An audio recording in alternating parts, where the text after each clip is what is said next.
Senator John Fetterman was rushed to the hospital today. I've got an update on his condition. And just yesterday, he left CNN's Dana Bash speechless, exposing how the left literally wishes him dead. Example after example, he laid bare just how toxic the left has become. I'm telling you, there are not enough therapy couches in America to fix these people.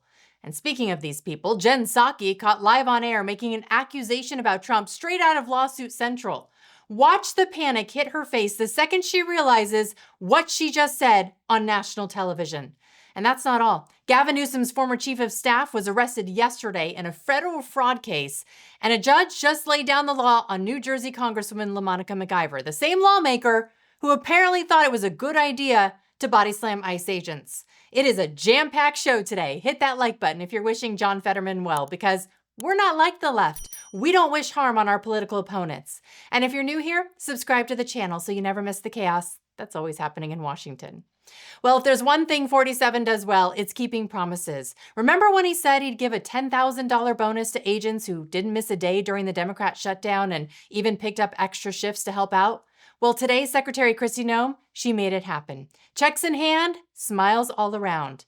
Take Ashley, for example. She was in the middle of buying a home for her family when the shutdown froze her paycheck and forced her to back out of the deal. Today, thanks to this bonus, she might finally move forward and turn that dream into reality. Let's listen in for a moment. Rico, I want to present to you a check and say thank you from the American people. Appreciate it. Ashley, thank you. Yes. And is Leo here? All right, Leo. And more big news today, as I said, John Fetterman was rushed to the hospital this morning after getting lightheaded and falling outside of his Pennsylvania home. Listen to this. Fox News alert, Pennsylvania Democratic Senator John Fetterman was hospitalized after a fall this morning. It happened near his home in western Pennsylvania. Doctors say he had an episode of ventricular fibrillation, which is an irregular heart rhythm. The spokesperson for Fetterman says he felt lightheaded after the fall, had some facial injuries, but is doing well and is being kept for observation at a Pittsburgh hospital. We wish him well. Now, a spokesperson for Fetterman posted on X that the senator says, quote, "If you thought my face looked bad before, wait until you see it now." Good to see he still has his sense of humor and is in good spirits. We wish him the best. The timing, though, it's chilling. Fetterman just told CNN's Dana Bash that some on the left were practically cheering he hadn't survived his stroke.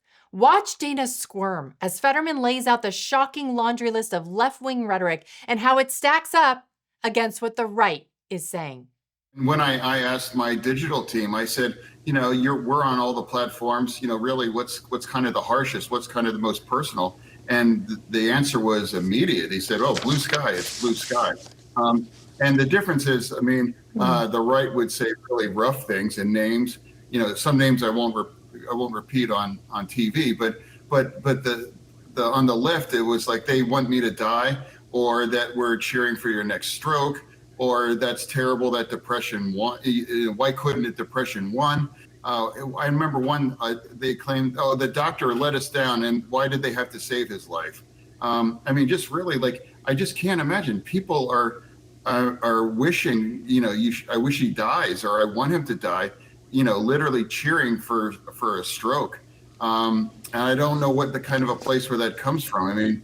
That's much different than just calling me a name. That's really been consistent, in that community online. Fetterman's point is brutal and simple. Normal disagreement is out for the left. Death threats seem to be in. But thank goodness that Fetterman is civil. He's sane. He's acting and behaving like a human being in politics. But the left, they seem obsessed with celebrating violence and intimidation. It's absolutely sick.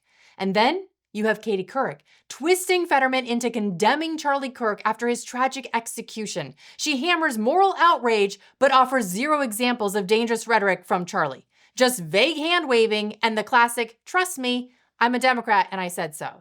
Do you think that flags should have been flown at half staff? Do you think his body should have been flown on Air Force Two? Do you think he should have posthumously be given the Presidential Medal of Freedom? I think some people felt that was perhaps over the top in terms of mourning someone like Charlie Kirk. How did you feel about that? Over the top? Democrats roll out a drugged-out criminal in a gold casket with wall-to-wall media coverage, a man who held a gun to a pregnant woman's belly. Meanwhile, Katie Couric is losing sleep over a man who loved God and country, who's being shown respect after his tragic execution. Fetterman said it plainly, awarding the Medal of Freedom is the president's prerogative. But here's where it gets ridiculous.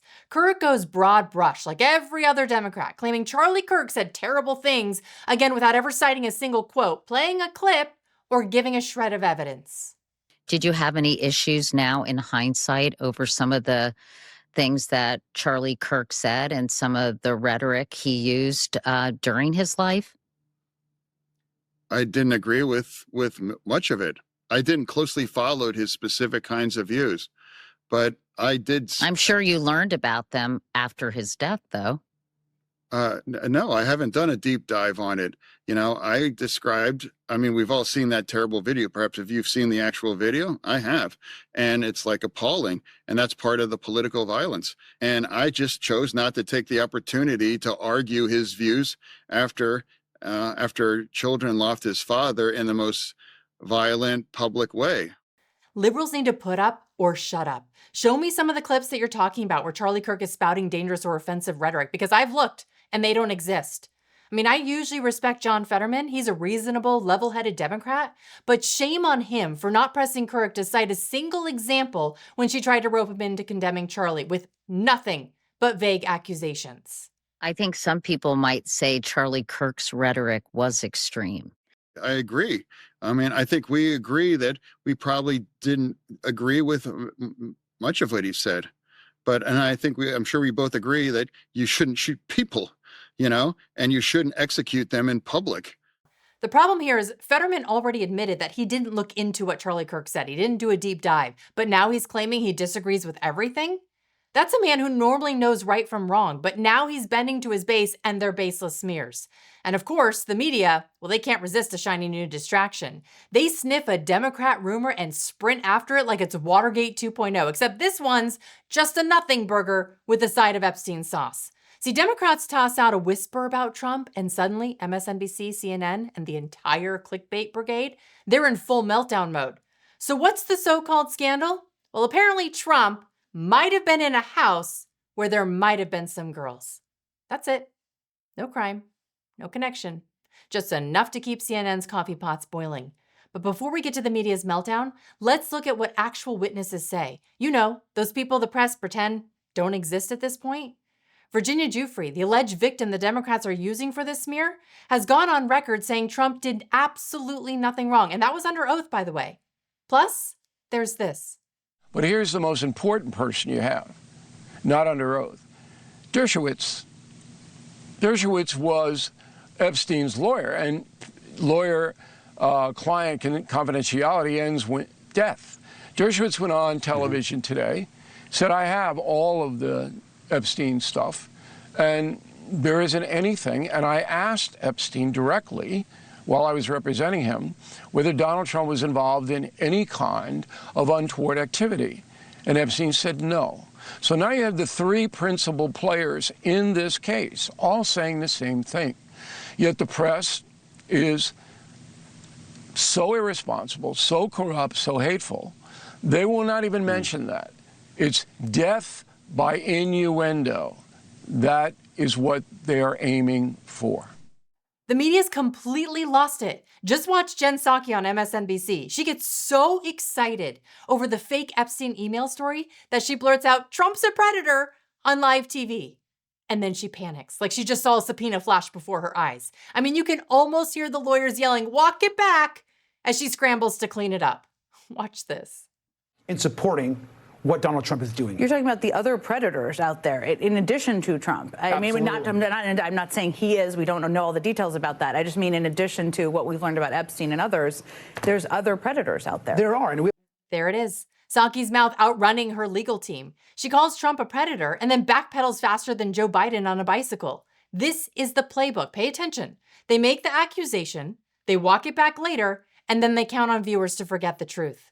The reality, though? Trump kicked Epstein out of Mar-a-Lago years before Epstein was arrested. He's got zero ties, no victims, and no island selfies. Meanwhile, Bill Clinton, 26 flights on the Lolita Express, 17 White House visits with Maxwell. But the press suddenly loses its curiosity when the scandal has a D next to it. I mean, if hypocrisy were a felony, every newsroom in D.C. would be under house arrest. And now, Congresswoman Melanie Stansbury, she makes this outrageous claim. Watch this. Whether or not Virginia Giuffre has accused the president of wrongdoing, what I'd like to say to the American people is believe your eyes. We have all seen the photographs of Donald Trump with underage girls sitting on his lap. Excuse me, what photos? Did they get them from Hunter's laptop? Because those pictures do not exist. And if they did, they'd be wallpapered on every building from Manhattan to Malibu. The only picture out there is Ivanka as a little girl sitting on her dad's lap. This is the same nonsense that got George Stephanopoulos sued for claiming Trump was convicted of rape, which, by the way, never happened. The left doesn't care about facts or victims. They only care about the headlines. And we know this because when Congressman Tim Burchett tried to make the Epstein files go public, guess who blocked it last night? Yeah, the Democrats. They're going to pull portions of it out, and they're going to try to fit their own little narrative. Both sides are going to do it. You all know it. You're all going to feed upon it. Let's just get the dadgum bill out. Let's vote it out, and the Democrats oppose me on it. And it's stupid. It's all about politics. It's not about taking care of young ladies who got abused, and we should take care of them. But there's a process in place. The Democrats have had it for 4 years and didn't do a dadgum thing. And you know if Trump was in that thing, Biden and the rest of Kamala Harris, I mean, he's the Antichrist to them. They would have already had it out. Democrats are throwing a tantrum about releasing the Epstein files and then blocking the vote that would release them because it wouldn't show who voted which way. They literally are standing in their own way, turning a simple procedural vote into a political sideshow, all while claiming they want transparency. If they really cared about getting the files out there, they wouldn't be sabotaging themselves. That is a weak effort to try to allow Republicans to pass this measure without being accountable and showing whether they support this or not.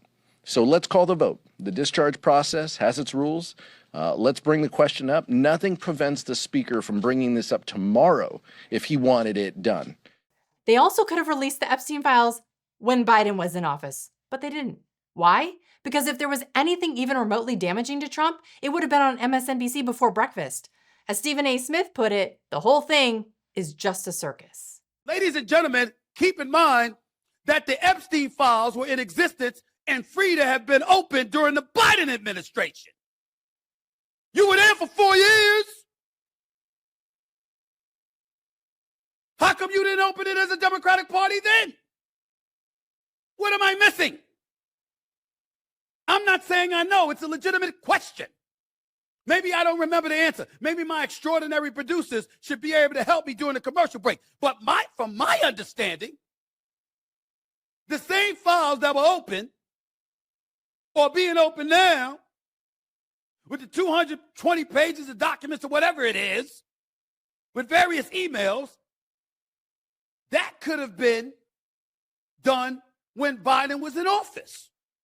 Well, why didn't you do it? If it's so important now. Let's be real. If there was real dirt, the Democrats would have dropped it in 2024 faster than they dropped the border wall. Instead, we just get recycled lies, lazy journalism, and Jen Psaki trying to lawyer her way out of her own soundbite. Now, speaking of lawyers and legal chaos, did you catch this? Gavin Newsom's former chief of staff was arrested yesterday by the FBI. Meet Dana Williamson. She's now facing a federal grand jury with a laundry list of charges that reads kind of like a law school final exam. Conspiracy to commit bank and wire fraud, bank fraud, wire fraud, conspiracy to defraud the United States, obstructing justice, filing false tax returns, and making false statements. That's a whopping 23 charges for the 53-year-old who didn't have much to say when leaving the courthouse yesterday. Take a look. Should other California officials and people involved in the government be concerned now with this investigation underway? Do you have any comment, Ms. Williamson? Excuse us. No, you guys can talk about your attorney. Some of these alleged crimes actually line up with her time as Newsom's right-hand woman. She and 4 others are now accused of siphoning political funds from Joe Biden's HHS Secretary, Javier Becerra, who's now running for governor of California. Neither Newsom nor Becerra are implicated, or at least as of yet. But Ms. Williamson, she's free on $500,000 bond after pleading not guilty. According to the indictment, starting in 2022, Williamson and the others funneled more than $225,000 from Becerra's account, allegedly disguising the money as consulting fees and payment for work that was never done. Williamson is also accused of misusing taxpayer-funded COVID loans and falsifying tax returns, claiming nearly $1 million in personal expenses, including a $15,000 Chanel handbag, luxury vacations, and private jets. Newsom's office distanced itself, saying Williamson no longer serves in this administration and emphasizing due process. Let's see if Williamson wants to strike a deal and starts to sing like a canary. Not sure what she would tell us, but I'm all ears. If convicted, she's looking at 20 plus years behind bars. That's one of the biggest political corruption scandals to hit Sacramento in years. And let me tell you, it's just the start. In fact, in New Jersey, Congresswoman LaMonica McIver is having her own epic courtroom drama.